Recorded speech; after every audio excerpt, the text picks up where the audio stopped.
बाळासाहेबांचा आचारसंहिता आणि 2-4 दिवसात लागू. 14 तारखेला लागू होते. आणखी याचे सीट शेअरिंग झालं नाही तर आपली भूमिका आता ते आम्ही आमची भूमिका मांडणार ना. उमेदवार तर आता मतदारसंघात ते आमच्या सर उमेदवार जे आहेत ते मतदारसंघातच आहेत.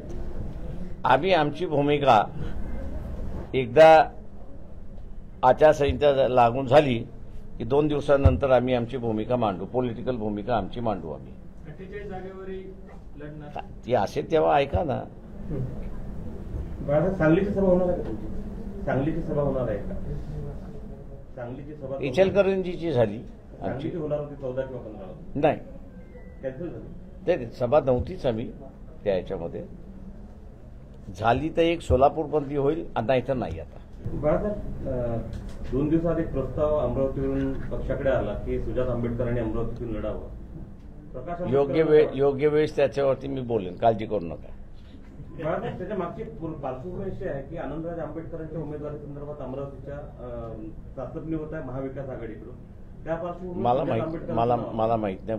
महाविकास आघाडीने मला कधी ह्याची माहिती दिली नाही आणि कुठल्याही काँग्रेस नेत्याने असं आम्ही करतोय असंही मला सांगितलेलं नाही.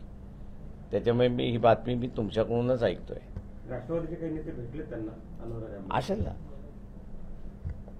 आंबेडकर याची कल्पना नव्हती का मग सुजात आंबेडकरांचा तिकडून त्यांना सुचवताना तेव्हा त्या असेच त्यांनी अमरावतीच्या युनिटनी केलेलं आहे. ते अमरावतीच्या युनिटचं काय असेसमेंट आहे त्याच्याशी मी काही बोलणार नाही आहे, कारण का आम्ही याच सगळ्या याच्यामध्ये अडकलेलो आहोत.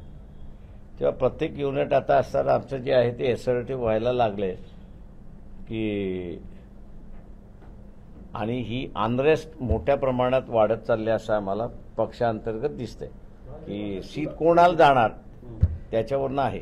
आनंदराज आंबेडकरांनी तुम्हाला अमरावती लढवण्याबद्दल कधी बोललेत का? ते त्यांचा इंटरेस्ट आहे? दोघंही माझे भाव जे आहेत ते पब्लिकली असतात पण इलेक्शन नाही आहे. त्याच्यामुळे मला माहिती आहे घरात काही आणि काही नाही आहे.